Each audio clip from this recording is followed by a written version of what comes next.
இன்னைக்கு நம்ம லேயர் கடப்பாசி தான் செய்ய போறோம். அதுக்காக நான் இங்க 2 பாக்கெட் கடப்பாசியும் 2 லிட்டர் பாலும் எடுத்திருக்கேன். ரொம்ப ஈஸியாவும் சூப்பர் டேஸ்டியாவும் வரக்கூடிய டெசர்ட் இது. 10 நிமிஷம் ஊற வச்சா கடப்பாசி சாஃப்ட் ஆகிடும். இப்போ கடப்பாசி நல்லா ஊறி சாஃப்ட் ஆயிடுச்சு.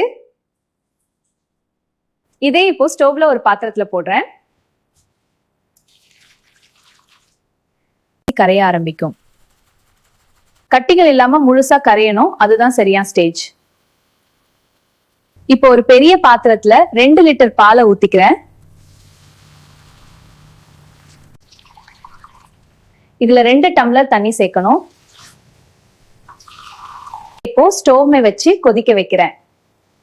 மிதமான தீயில வச்சு பால் நல்லா சூடாகணும். நடுத்தரமா கிளறிக்கிட்டே இருந்தா அடுப்புல ஒட்டாது.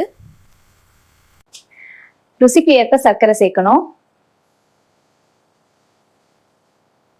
இப்போ கடப்பாசி முழுசா கறந்து இப்படி ஒரு டிரான்ஸ்பரண்ட் லிக்விட் மாதிரி இருக்கும். எந்த துண்டுகளும் இருக்கக்கூடாது. அப்ப கரெக்ட் ஸ்டேஜ். இதான் இப்போ பால் மிக்ஸ்ல சேர்க்க போறோம்.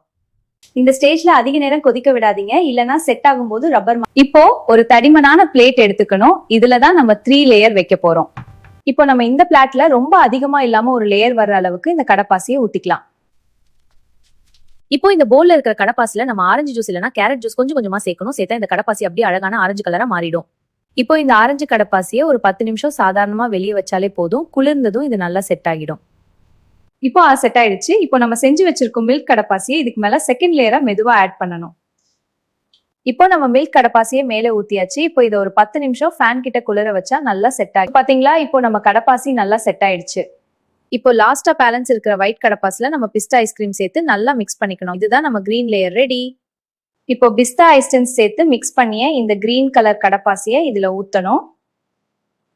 இப்போ நம்ம எல்லா 3 லேயர்கள் ஃப்ரிட்ஜ்ல வச்சு கூல் பண்ணணும். அதனால லேயர்ஸ் பெர்ஃபெக்ட்டா செட் ஆகிடும். நம்ம 3 லேயர் கடப்பாச்சி நல்லா செட் ஆனது. இப்போ இதை கட் பண்ணி சர்வ் பண்ணலாம். மறக்காம இந்த ரெசிபியை ட்ரை பண்ணுங்க. வீடியோ பிடிச்சா சப்ஸ்கிரைப், லைக், ஷேர் செய்ய மறக்காதீங்க. பை गाइस, अस्सलाम वालेकुम.